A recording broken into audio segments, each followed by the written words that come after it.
Ok, primero que nada quiero agradecer la oportunidad de hacer una presentación para entusiasmar a gente joven a estudiar ciencias.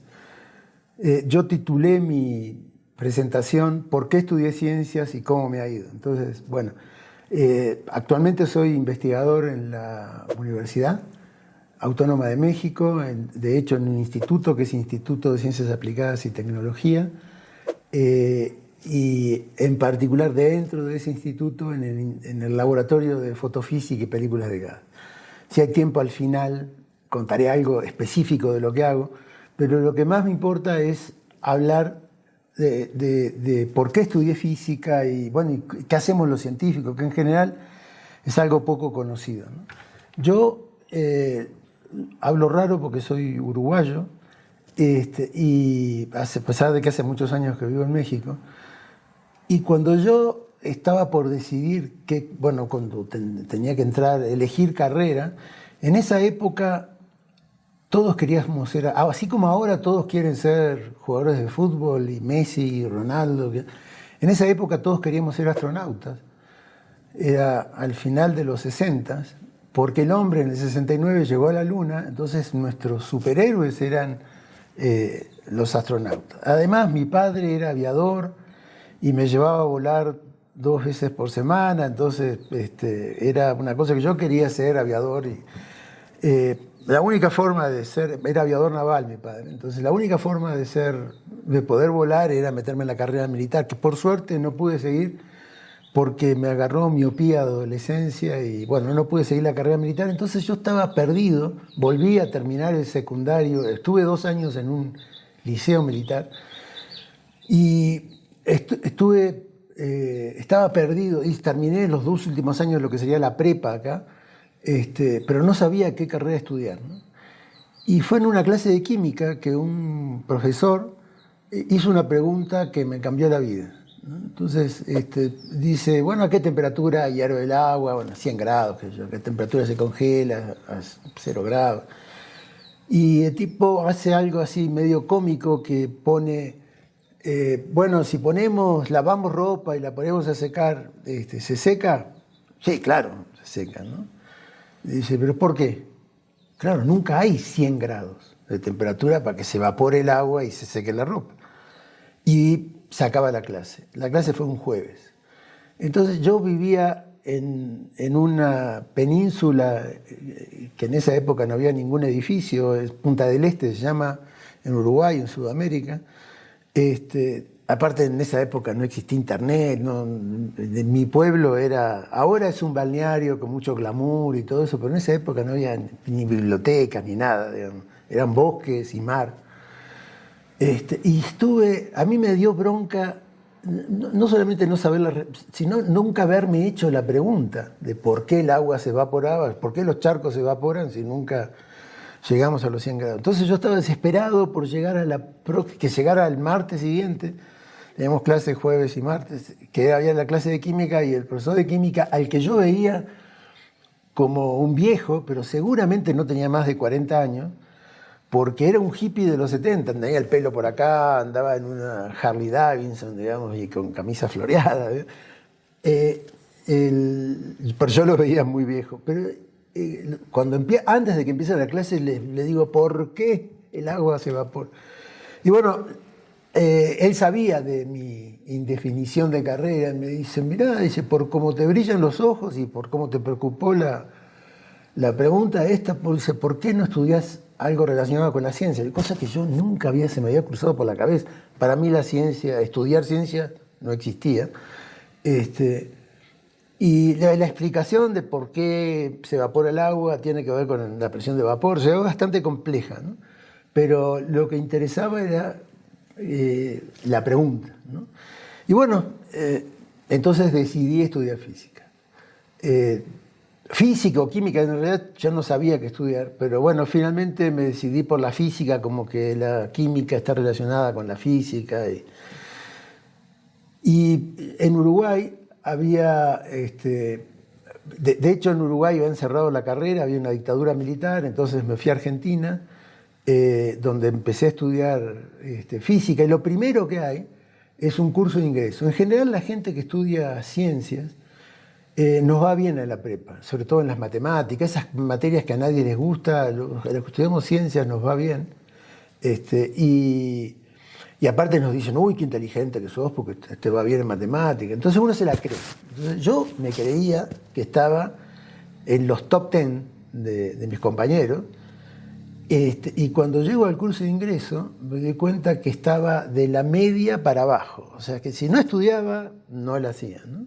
Entonces ese fue mi primer golpe al ego en mi carrera. Pero bueno, nos juntamos con otros iguales y finalmente estudié física, me recibí de licenciado en física, estudié también paralelamente ingeniería porque sabía que como físico era más difícil conseguir trabajo, pero bueno, después pude hacer el doctorado y siempre trabajando con láseres, ¿no?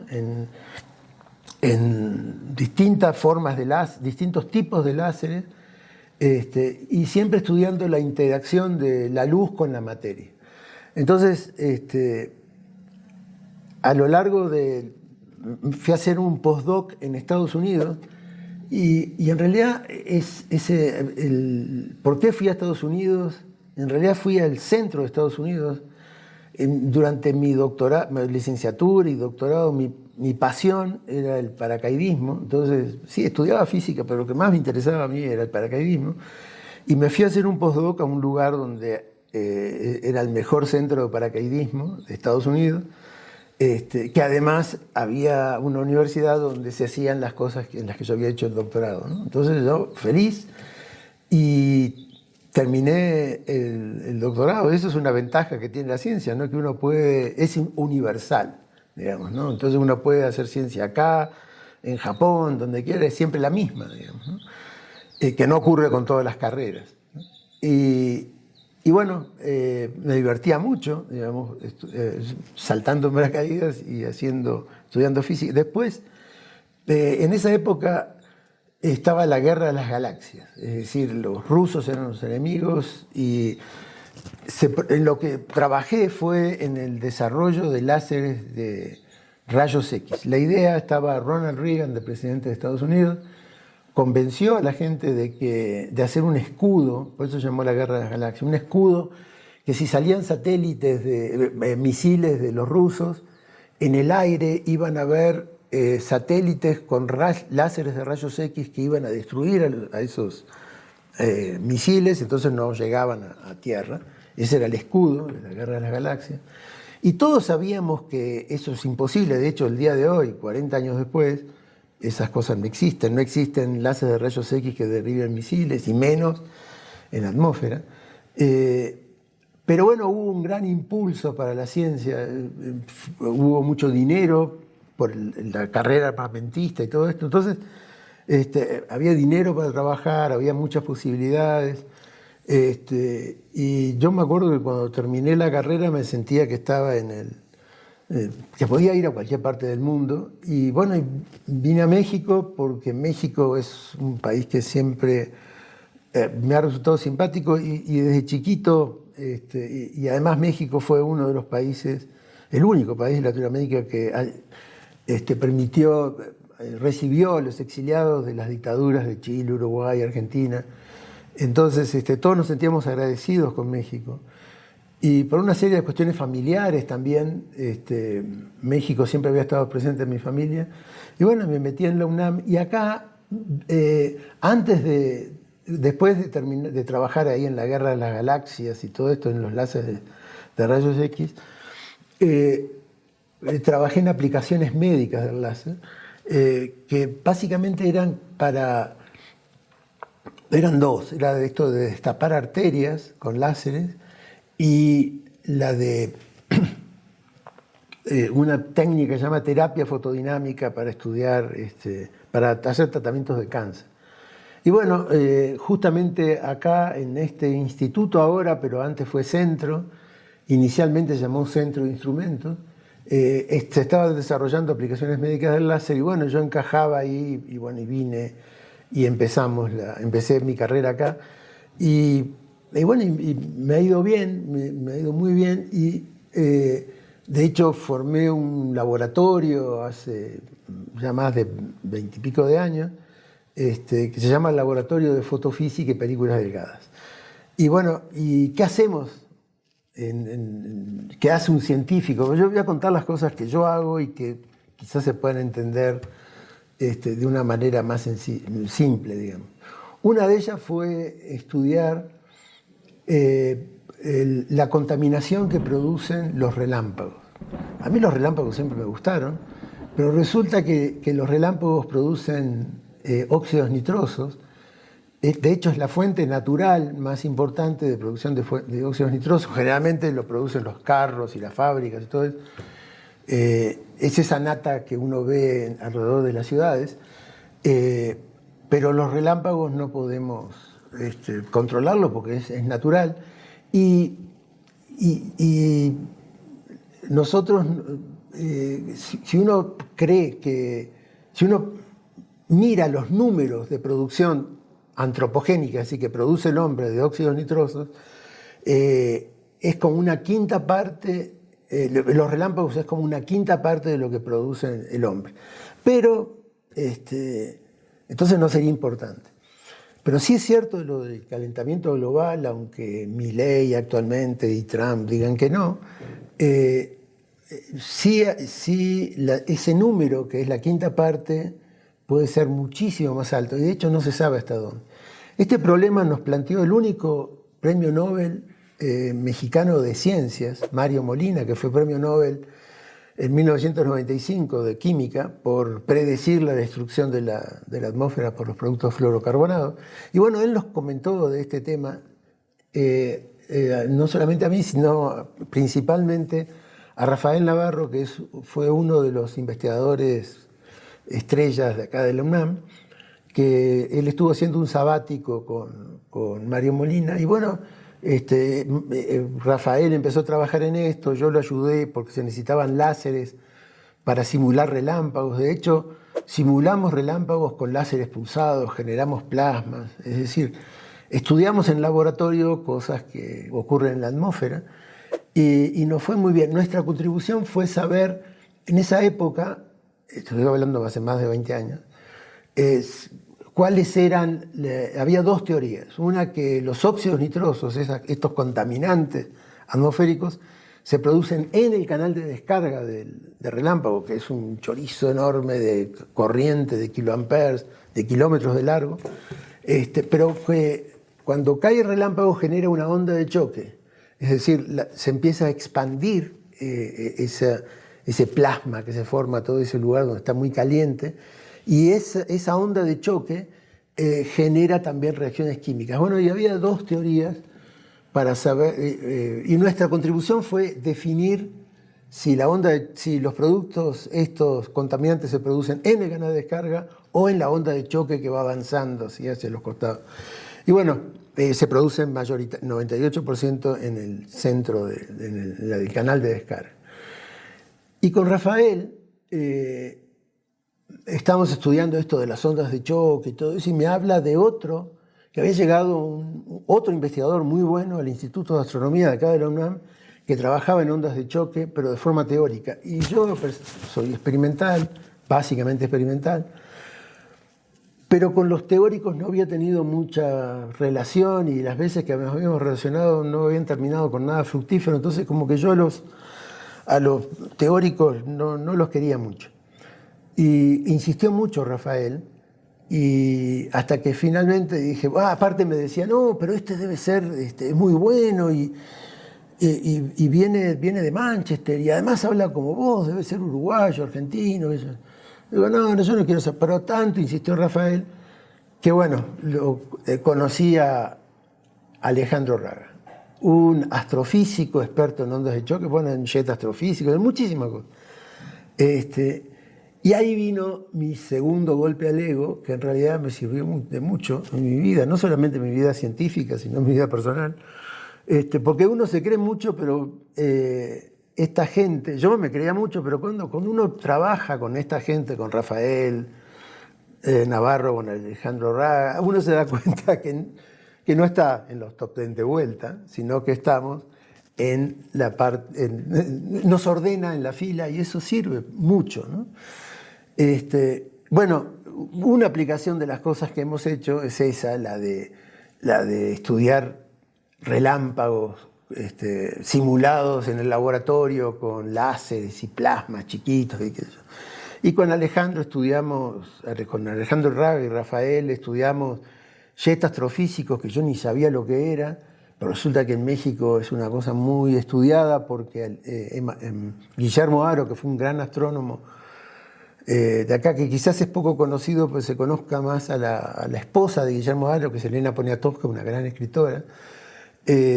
Guillermo Haro fue uno de estos pioneros en jets astrofísicos y se desarrolló acá en México toda esta onda de estudio de jets astrofísicos. De hecho, por eso vino Alejandro a trabajar acá.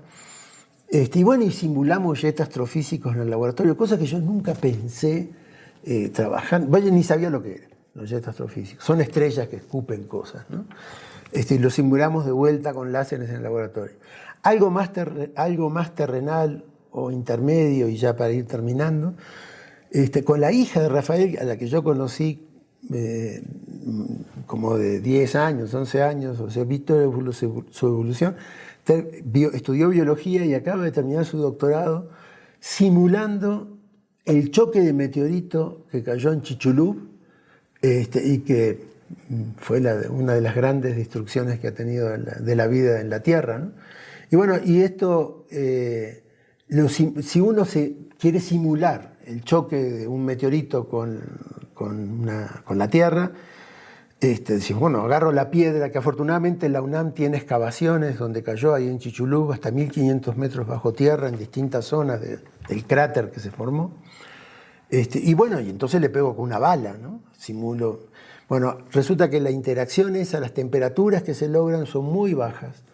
Y sin embargo, si lo hacemos con láseres, o sea, pulsos de luz que interaccionan con esa materia, generamos plasmas parecidos a los que ocurrió en esa época, ¿no? Entonces podemos predecir cosas, y de eso se trata la ciencia, ¿no? De entender el pasado también para entender el futuro, saber qué nos va a pasar, ¿no? Entonces, logramos, y en eso se basó el doctorado de Karina Navarro, la hija de Rafael, estudiar la interacción de pulsos de luz con roca que tiene la UNAM del cráter de Chicxulub. O sea, eso es algo más intermedio entre relámpagos, de la atmósfera, y algo más terrenal. Y lo último que voy a contar, resulta que cuando uno tiene una plantita, uno la riega mucho para que crezca bonita y salgan flores. Y eso no es lo mejor que uno puede hacer. Parece que a los cultivos y a las plantas hay que ponerle el agua necesaria, y inclusive un poquito menos, es decir, someterlas a estrés hídrico, le llaman. Pero bueno, no tanta que se mueran de sed, ¿no? Entonces hay que medir, en definitiva, medir el contenido de agua en hojas, pero además a distancia. O sea, que hubiera un cultivo de café o de caña de azúcar y que pasara un dron y de lejos detectara, bueno, a esta zona hay que regarla, a esta zona no. Y se optimiza. Por ejemplo, la caña de azúcar, si uno la somete a estrés hídrico, produce un 25% más de azúcar. O sea, ahorramos agua porque regamos con lo justo y además producimos más azúcar, ¿no? Pero bueno, en realidad, como les conté al final de las cosas que yo estoy haciendo, las cosas que hice, y una ventaja que tiene esto de estudiar ciencia es que uno puede ir por caminos poco pensados. Nunca pensé estudiar jets astrofísicos o relámpagos y menos el contenido de agua. Entonces, yo ya voy de salida, entonces por favor necesitamos a la gente joven, ¿no? La ciencia no es ni para inteligentes ni para locos, ¿no? No, a uno le tiene que gustar esto de responder preguntas de la naturaleza, ¿no? Si te gusta eso, te gusta la ciencia. Y bueno, y vengan que los esperamos, ¿no? A los jóvenes. Ustedes van a ser los investigadores del futuro. Y muchas gracias.